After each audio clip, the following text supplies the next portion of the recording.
Selamat malam, selamat pagi, dan selamat siang. Kembali kita bertemu di dalam channel Kompetensi Hidup. Yang kemarin minggu lalu kita berbincang-bincang masalah kesehatan ya, Pak ya. Nah, kali ini kami, yaitu ada Bapak Supri Hadi, kemudian Pak Saman, kemudian Pak Beni, dan saya sendiri, Ibu Ita, akan bincang-bincang masalah yang sekarang lagi naik daun ini, kayaknya ini lagi naik daun. Semua dikembalikan ke masalah ini, semua dikambing hitamkan dengan masalah ini, yaitu adalah etika.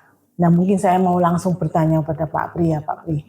Pak Pri, sebenarnya etika itu bahasan mendalamnya itu apa? Apakah dia itu suatu aturan atau sebuah kata sifat atau kata kerja? Mungkin Pak Pri, saya mohon penjelasan. Menurut pemahaman yang saya dapati, etika itu adalah sebuah nilai-nilai hukum yang diambil dari kehidupan ataupun kebiasaan hidup masyarakat setempat yang telah terjadi sejak dari dahulu di tempat tersebut. Iya. Dan bagaimana itu bisa dikatakan etika? Karena ya memang akan membentuk suatu hukum yang akan tertulis dalam wilayah ataupun golongan tersebut. Ya. Seperti mungkin golongan orang Jawa mempunyai etika dengan menggunakan budaya etika Jawa. Orang Bugis menggunakan etika ataupun kebiasaan hidup orang Bugis. Dan setiap suku mempunyai etika masing-masing di dalam kehidupannya. Dan itu dia jadikan satu aturan hukum yang diyakini oleh penduduk setempat. Ya, dikatakanlah menjadi budaya ataupun menjadi kebiasaan hidup, menjadi nilai-nilai yang penting lah di dalam kehidupan itu. Ya, jadi etika itu bisa berbeda-beda dalam masing-masing wilayah ya Pak? Ya, dalam masing-masing wilayah itu berbeda-beda. Dalam agama pun juga mempunyai etika. Setiap agama juga mempunyai etika. Negara pun mempunyai etika. Karena terbentuknya nanti akan merujuknya kepada aturan yang merumuskan satu sifat perbuatan yang akan dijalankan oleh kelompok orang ataupun penduduk di dalam suatu negara. Jadi merujuknya kepada moralitas si kelompok masyarakat tersebut. Mungkin di dalam suatu negara lah diaturlah suatu hukum-hukum yang bisa mengatur rakyatnya dengan jelas dan dapat melindungi rakyat. Jadi etika itu akan dicatat dan akan dibuat menjadi aturan sebuah hidup dalam suatu negara. Jadi bagaimana kita beretika dalam suatu negara? Maksudnya kan seperti itu. Manusia membuat etika itu, itulah dikatakan jati diri. Akan merupakan simbol daripada kekayaan moral dari penduduk setempat atau rakyatnya. Ya. Kalau begitu untuk kita tentunya merujuknya ke leluhur ya. Nilai-nilai luhur yang ditinggalkan oleh para pendahulu begitu. Ya, memang. Nah, kemudian Pancasila sendiri produk tertulis yang dikatakan adalah etika tertinggi untuk bangsa Indonesia karena dia digali dari nilai-nilai luhur yang ada dalam budaya Indonesia. Ya, Atas kebinekaan yang sudah terjadi dan disepakati untuk membentuk sebuah negara gitu ya. Nah, ini saya malah punya satu ilustrasi ya. Jadi pada dulu, pada zaman 400-500 sebelum Masehi, itu Sokrates itu di Yunani juga. Ternyata Yunani itu kan sebelum Masehi ya. Itu juga sudah terjadi satu masalah-masalah. Jadi di Yunani itu kota-kota itu membentuk mungkin suku-suku sendiri begitu ya. Iya, benar. Karena dia punya satu identitas diri sendiri. Tetapi Sokrates itu seorang pendahulu di filosof Yunani itu sampai di catatan dari perkataannya adalah, apakah engkau tidak malu karena begitu peduli dalam menghasilkan uang, ketenaran dan nama baik, sementara engkau tidak peduli dengan kebijaksanaan, kebenaran dan perbaikan jiwamu. Kemudian anak-anak sekarang ini pada saat itu ya sebelum Masehi ya, menyukai kemewahan, mereka memiliki perilaku buruk, menghina otoritas. Mereka menunjukkan rasa tidak hormat kepada orang yang lebih tua dan menyukai obrolan alih-alih berolahraga. Anak-anak sekarang menjadi tiran, bukan pembantu di rumah mereka. Mereka tidak lagi berdiri saat orang yang lebih tua memasuki ruangan. Mereka menentang orang tua mereka, mengobrol di depan teman, melahap makanan lezat di meja, menyilangkan kaki dan menzolimi guru mereka. Ya. Nah, berarti ini hal-hal seperti ini dari kurun waktu demi waktu ketika manusia ada ini selalu masalah seperti sudah itu. Terjadi. Nah, hal-hal seperti itulah yang menjadi pelajaran ataupun kajian-kajian di dalam sikap hidup bangsa Indonesia. Iya. Digali dari nilai-nilai itu tadi. Nah, bagaimana dengan bangsa yang tidak punya moral ataupun adab seperti itu ataupun budaya yang dibawa dalam suatu negara itu? Iya. Nah, otomatis dia harus mempunyai dimasukin etika, diberi etika yang supaya mengerti moralitas di dalam bermasyarakat. Berarti itu harus dipahamkan. Nah, sekarang ketika di Yunani itu begitu banyak suku-suku yang terpisah, muncullah dari situ filosof Sokrates. Nah, sedangkan kalau di kita sendiri itu bagaimana, Pak Pri? Munculnya tokoh-tokoh yang menjaga etika atau membentuk etika. Karena bangsa Indonesia itu ataupun penduduk Nusantara zaman dulu sudah memberi etika kepada rakyatnya. Kerajaan membimbingkan etika kepada rakyatnya. Sejak sebelum Masehi sudah ada, sudah terjadinya hidup bergotong royong, menghargai satu dengan lain, untuk mengikuti satu aturan yang telah dibuat oleh kerajaan itu. Jadi nilai-nilai sopan santun dan etika menghadap raja itu sudah dipelajarkan di dalam komunitas kerajaan. Nah, rakyat melihat, otomatis etika-etika yang dibawa menghadap kepada raja diberitahukan kepada penduduk supaya penduduk bisa menggunakan etika-etika bagaimana menghargai seorang pimpinan. Ataupun orang yang lebih tua. Berarti sebetulnya kurun waktu kita ini, masyarakat Nusantara ini betul-betul syarat dengan pendidikan etika dari awal. Ibarat kata kaya begitu ya. Orang Nusantara itu menjadi kiblat dunia karena etikanya, moralnya, ideologinya yang diajarkan oleh para rajanya. Memang ada sih kerajaan-kerajaan yang zalim itu ada, tapi kan tidak semuanya. Karena pada saat itu orang ibaratnya mungkin contoh orang Jawa sudah ngerti tentang tepo sliro welas asih. Itu dalam sangat keraton itu tadi. dihukumi, ya. Gitu. Itu sudah dari leluhur kita ya. Nah, sejak dari leluhurnya sudah di etika unggah-ungguh ataupun sopan santun di dalam kehidupan itu sudah ada. Sebelum Masehi sudah dididikkan kepada keluarga-keluarga ataupun rakyat-rakyat di dalam kerajaan itu.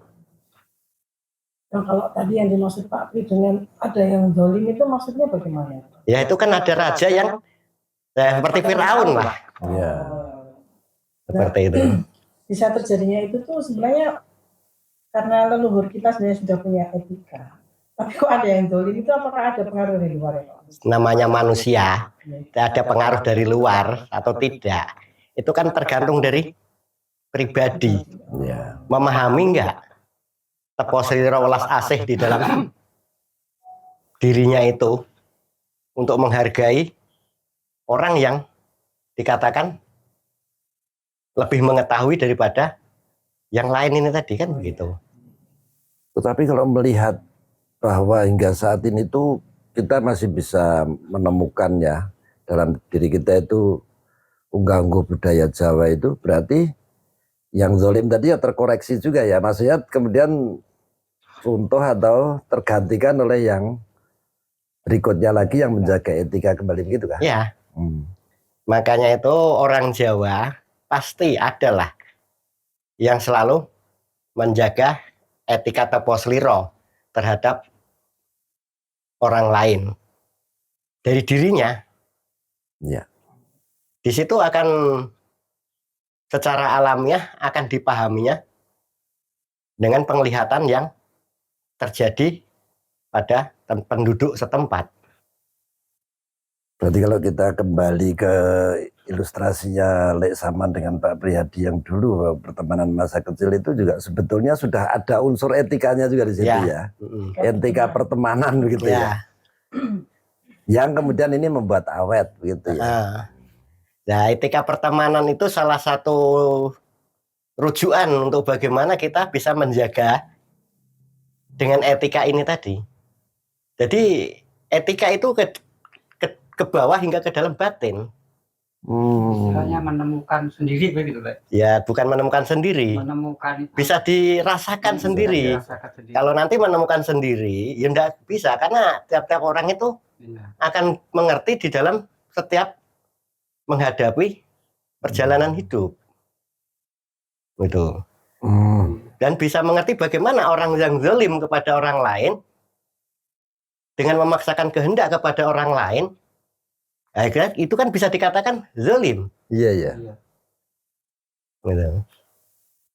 Nah, yang terjadi itu sekarang ini ada perdebatan nih Pak Pri. Ya selepas ya kita masih dalam ruang pemilu ini ada perdebatan tentang yang satu mengatakan tidak etis, yang satu mengatakan dan sebagainya. Ini kan berarti dia juga melandaskan etika yang mana ini ya? Kira-kira apakah kemudian etika itu kalau kita kembali kepada jati diri bangsa, maka kita kemudian akan apakah jati diri bangsa ini memang biasa memperdebatkan etika, ataukah kemudian mewujudkan daripada etika kebangsaan begitu kira-kira? Nah, nilai-nilai moral ideologi Pancasila itu akan bisa melihat siapa yang akan menampakkan etika di dalam kehidupan ini. Siapa yang menghargai etika ideologi Pancasila yang dalam pri kemanusiaan yang adil dan beradab.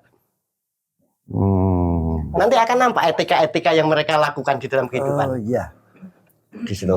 Jadi dalam pertemuan manusia dengan manusia dalam komunitas keindonesiaan kenusantaraan ini kita mendasarkan pada kemanusiaan yang adil dan beradab.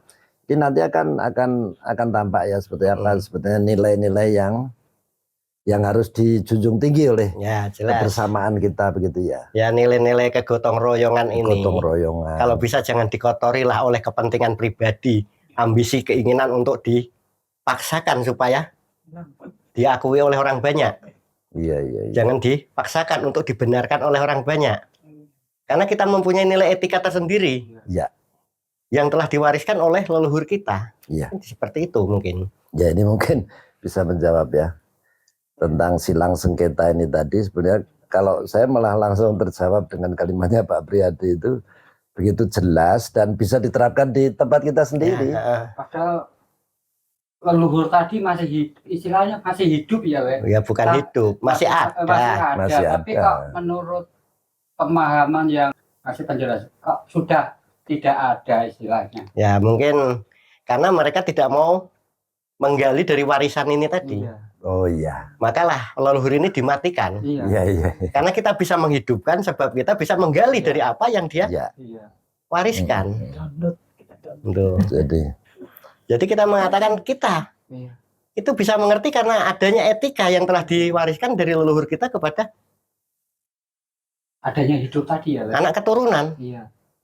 dan anak keturunan itu kan kita. Iya. Berarti kalau kita mengenal diri kita sendiri siapa kita pun sebetulnya terkoneksi ya. Akan dapat melihat siapa Dapat diri melihat kita. siapa diri. Bagaimana bentuk rupa tubuh kita ini, anak keturunan siapa.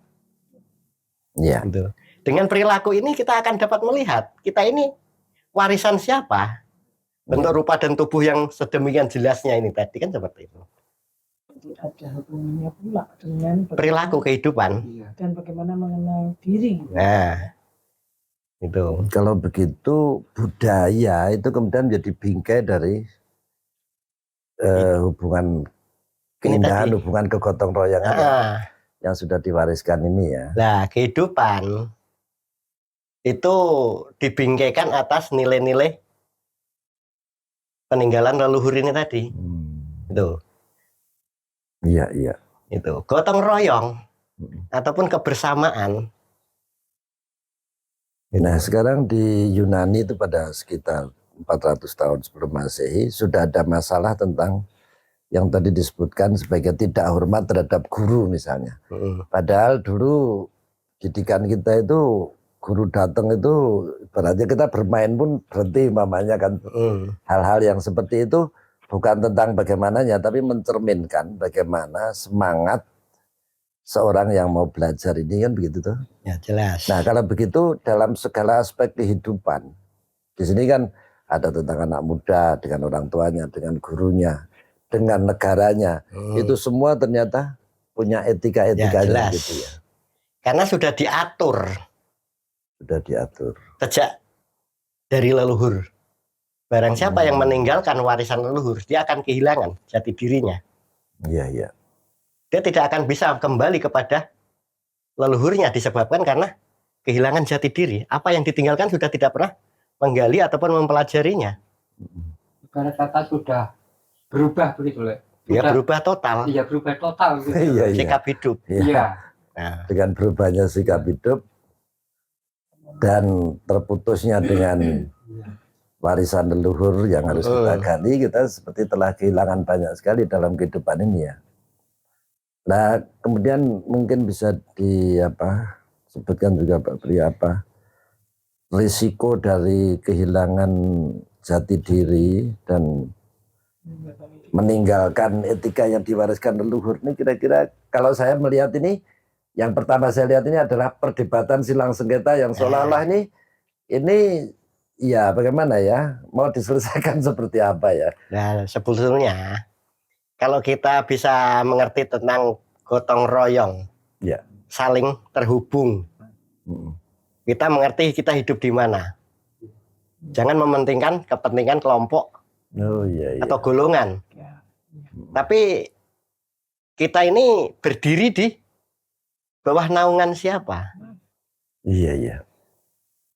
Siapa yang menaungi kita? Kesadaran kita tentang menghargai nilai-nilai moralitas hukum bangsa itu lebih utama. Karena hukum aturan negara inilah yang harus diutamakan. Jangan mengutamakan hukum golongan ataupun kelompok yang lebih utama. Iya. Dan seperti itu. Iya. Berarti meskipun kita hidup di alam globalisasi yang mungkin digaungkan oleh banyakan orang hari ini, jati diri itu tetap menjadi. Ya, karena itulah orang akan dapat melihat siapa dirinya. Iya. Dari mana asalnya. Bagaimana dia harus berperilaku. Iya. Dan berbuat, bersikap hidup di dalam tempat tinggalnya. Jadi kalau begitu globalisasi ini sebetulnya justru kita tetap akan menguatkan jati diri supaya nanti keberagaman ini Bisa mewujud, terjaga. ya. Di dalam keberagaman ini kita akan bisa menghargai satu dengan yang lain. Iya. Bukan untuk merujukkan, menyalahkan satu yang dengan yang lain. Berarti kelompoknya lah yang paling benar, jangan. Iya, iya. Nanti akan terjadi suatu pergoncangan yang sangat luar biasa terhadap kehilangan jati diri. Iya. Tepos liro, rasa welas asih ini sudah tidak ada. Bisa jadi dia merendahkan orang lain. Katakanlah mungkin golongannya yang lebih benar, golongannya yang lebih banyak pengikut ataupun banyak yang bergolong ke dalamnya. Apakah yang sedikit ini dikatakan salah? Bisa dikatakan salah. Apakah yang dikatakan yang sudah bergolong banyak ini sudah benar? Kalau dia sudah kehilangan jati diri, Iya. tidak mengenali jati dirinya, Maka hilanglah jati diri itu ya. iya, ya sudah saya katakan itu. Iya, memang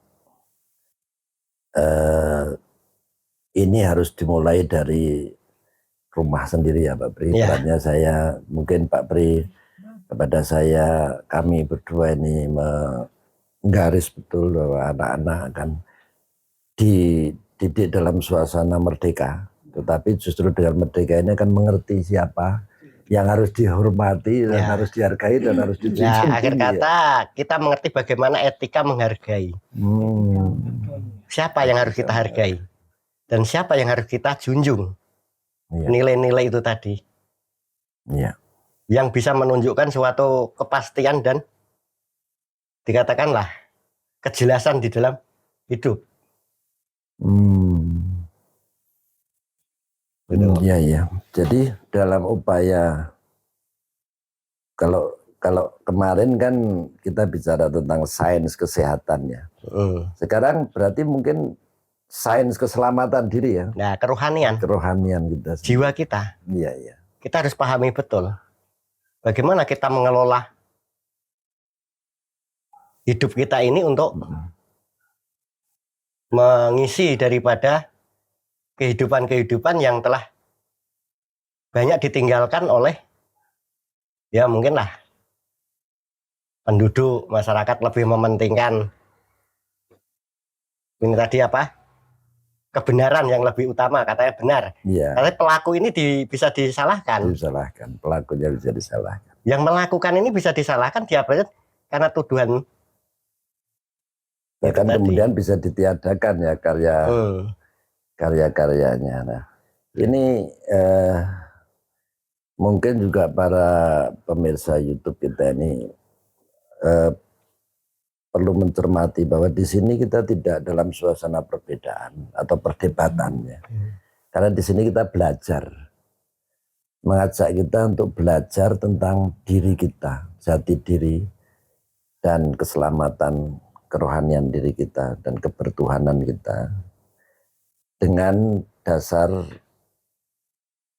jati diri bangsa, di mana kita tinggal dan yang dikatakan Pak Prihadi tadi adalah di mana kita dinaungi, atau mungkin Pak Pri lebih jelasnya paparan tentang hal ini ya, karena ibarat kata kita hidup di dalam suatu negara yang berbineka tunggal ika, itu dan ketuhanan yang maha esa, kemanusiaan yang adil dan beradab, ya toh? Iya. Di mana kemanusiaan yang adil dan beradab ini, adab ini kita pakai gunakan enggak? Oh iya. Adab kebiasaan hidup dari leluhur ini kita gali enggak? Katanya kemanusiaan yang adil dan beradab. Kalau punya adab, harus tahu dong nilai-nilai. Iya. Luhur, warisan leluhur. Kalau memang dia anak keturunannya leluhur, ataukah mereka anak keturunan bangsa lain? Iya. Seperti itu. Apakah kita ingin mengingkari keberadaan kita? Kebenaran yang terjadi pada tubuh kita ini tadi, iya, yang terpapar dengan jelas ini tadi. Bisakah kita dustakan? Tidak mungkin. Kita nggak mengakui. Karena ini pasti. Ini kan suatu kepastian bahwa kita hari ini bisa hidup sebagai keberlanjutan dari terah leluhur. Kita- Apakah kita malu Dengan dengan menggunakan warisan leluhur? Kan seperti itu mungkin. Untuk mengenal diri kan harus berani mah. Ini tadi melawan daripada tuduhan-tuduhan mungkin dia anggap apa salah ataupun bagaimana. Kan kita melihat dengan jelas terhadap tubuh kita yang terpapar dengan nyata, kan seperti itu. Jadi yang disampaikan Pak Bre ini hal yang apa ya, prinsip dalam kehidupan bernegara ya. Saya tadi mencari satu buku ya, bukan referensi, tetapi ternyata judulnya Filsafat, Etika dan Kearifan Lokal. Itu di situ menulis bahwa pemahaman Pancasila sendiri selain ideologi sebagai ideologi, pandangan hidup, kepribadian dan kebudayaan negara bangsa adalah dia kristalisasi nilai, standar etika serta manifestasi norma dalam aspek moralitas, pikiran, tindakan, ucapan. Dengan demikian seluruh ruang kehidupan bermasyarakat bernegara berada dalam koridor landasan ideologis Pancasila. Hari ini menunjuk pada arti kata ideologi itu sendiri. Ya, jelas toh? Ya. Apakah salah saya berlandaskan atas ideologi Pancasila? Ya. Mengangkat nilai-nilai rasa, tepos liro, tenggang roso, welas asih di dalam kehidupan. Saya jadi ingat dulu waktu P4 itu yang sila kedua itu tepos liro, tenggang roso itu ya. Jadi seperti ini ya Pak Pri ya, seperti apa istilahnya budi pekerti atau apa? Budi pekerti luhur. Ya, Pak. Sekarang yang digunakan kan adigang, adigung, adiguno. Iya, iya.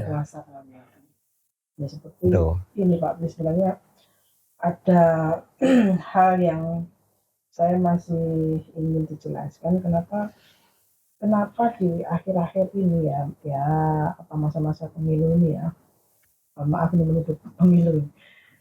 Itu sepertinya lalu etika itu dijadikan apa ya, yang benar merasa benar etikanya, kemudian menyalahkan karena mereka dasar etika seperti itu. Karena mereka ya ibaratnya mungkin melupakan ya ini tadi landasan nilai-nilai moral Pancasila ini tadi. Iya. Sebab ini tadi kata adigang, adigung, adiguno. Saling merasa seperti itu ya Pak.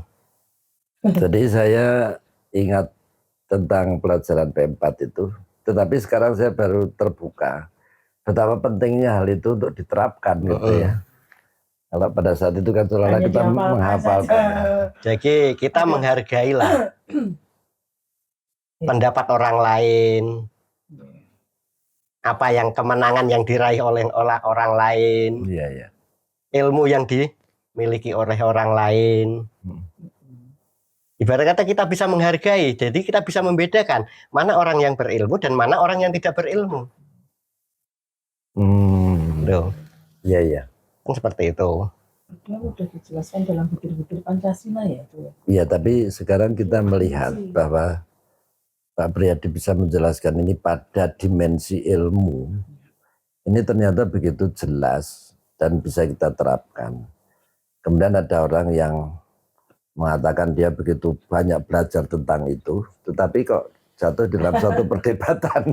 Karena begini, di dalam kehidupan lah dia bisa memahami tentang nilai-nilai luhur, melakukan dan menerapkan di dalam kehidupan.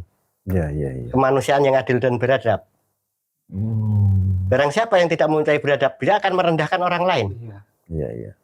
Akan menjatuhkan orang lain dengan berbagai macam cara. Akan mengatakan jelek terhadap orang lain dengan berbagai macam cara. Akan mencelakai orang lain dengan berbagai macam cara. Nah itulah saya katakan adigang, adigung, adiguno. Mencari kemenangan. Dengan berbagai macam kalimat lah. Seperti itu. Ya kenapa saya begitu terbuka itu karena hal itu yang disampaikan Pak Pri nyata sekali gitu loh. Artinya di dalam penerapannya. Mungkin dari Saman ada hal yang mau diceritakan kaitan dengan penasaran padahal baik buruk tadi belum tahu ininya ya. isi-isinya istilahnya apa ya? Nah, begini loh.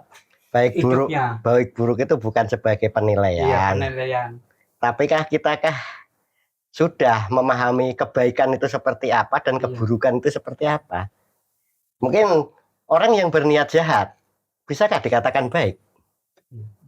Untuk mencelakai orang lain dengan tipu daya, Iya, iya. apakah itu yang dinamakan baik? Ya nanti kalau orang yang tidak tahu bahwa itu suatu unsur yang akan mencelakai orang lain, ataupun orang yang lebih, ini tadi yang di atasnya ini tadi supaya jatuh Iya. dengan Iya. apa menjebak ataupun apapun, bisa nanti ya bisa dikatakan baik hal itu. Menurut tadi. Menurut Apa orang, yang golongan-golongan Iya, iya, orang iya, yang iya. Golongan-golongan. yang mengatakan benar Iya. keburukan itu kan itu. Kan kronologi dulu yang kita. Iya. Hukum itu yang dilihat kronologinya, bukan tuduhannya. Iya. Tuduhan nanti dinilai oleh kronologi kejadian. Bukan tuduhan. Hukum akan merujuk kepada itu tadi. Ngomong sih gampang ya, Lek. Kadang Ya. tapi jadi diri tadi loh nggak bisa kadang nggak bisa menemukan gitu ya. Ya, bukan tidak bisa menemukan. Belum bisa memahami. Iya, belum bisa memahami. Belum paham Iya. gitu loh. Bukan tidak bisa menemukan, tapi belum memahami etika Iya. jati diri, mengenali diri Iya. ataupun memahami dari mana kita ini Iya, asal lah. Iya. asalnya dan di mana kita hidup. Kan Nah, seperti sekarang itu. dari apa yang dibedarkan oleh Pak Prihadi, kita jadi bisa melihat apa yang mereka bawa gitu ya.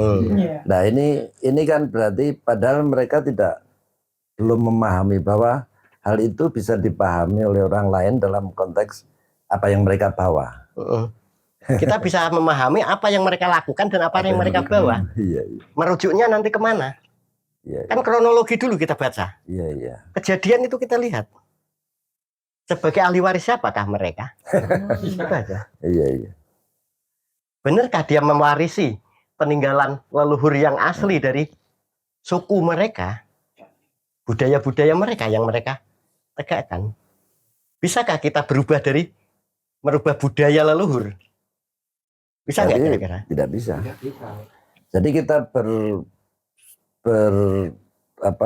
tampil seperti ini pun ini punya kronologi bahwa Ya. kita terhubung dengan kronologi itu Kita sendiri. terhubung kepada leluhur yang telah Iya, iya. mendahului kita. Dengan mempotensialkan kita menyatakan bahwa kita ini tidak bisa lepas daripada garis keturunan leluhur. Iya. Itu saja mungkin. Jadi saya kira itu sudah semoga bisa membuat kita terbuka ya, dan tidak kemudian menjadi terbingungkan oleh keadaan. Nah sebelum kita tutup, monggo Pak Pri menyampaikan kata penutup, pesan kepada kita semua yang bisa kita jadikan pegangan di dalam keselanjutan kehidupan ini. Ya, mudah-mudahan seluruh rakyat bangsa Indonesia ini bisa menghargai nilai-nilai moral, menghargai orang lain, apa yang diyakini orang lain, jangan sampai merusak diri sendiri dengan tuduhan-tuduhan yang tidak benar. Mudah-mudahan nilai-nilai moral ini bisa kita jaga sehingga kita bisa membimbing diri kita dengan nilai-nilai moralitas yang dari dalam batin kita, menghilangkan dari prasangkaan-prasangkaan buruk terhadap orang lain. Ya. Mungkin belum tentu apa yang dilakukan orang lain itu salah, terus dituduh salah. Jangan kita asal menuduh ataupun memfitnah ataupun mudah terhipnotis oleh kalimat-kalimat orang lain, mudah percaya dengan kata-kata orang lain daripada keutamaan yang dia ingin mencari suatu tujuan ini tadi untuk dijatuhkan. Ya janganlah. Kalau kita mau mengerti tentang harga diri kita, ya kita harus menghargai dari harga diri dulu kita dulu lah. Ya. Jangan menjelekkan orang lain, jangan menjatuhkan orang lain. Kalau kamu mau menghargai dirimu sendiri. Kan seperti itu. Keburukan datang dari diri sendiri, dari dalam diri dan pikiran. Iya. Kejahatan juga datang dari pribadi. Iya. Tuh. Pasti anaknya akan terlontar. Nah, mudah-mudahan lah kita terhindar dari fitnah-fitnah yang akan menghambat kebersihan hati dan pikiran kita untuk merujuk kepada moralitas sebagai manusia ini tadi, yang adil dan beradab ini tadi. Ya. Begitu, mau ada tambahan lagi?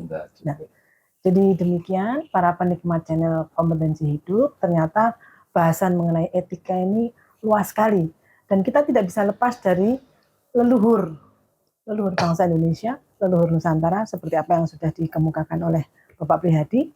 Maka sekali lagi anak-anakku jangan lupa ikuti terus, dan bagi para penikmat yang lain boleh komen dan subscribe ataupun like. Makaten Pak Pri matur nuwun sedaya sugeng dalu.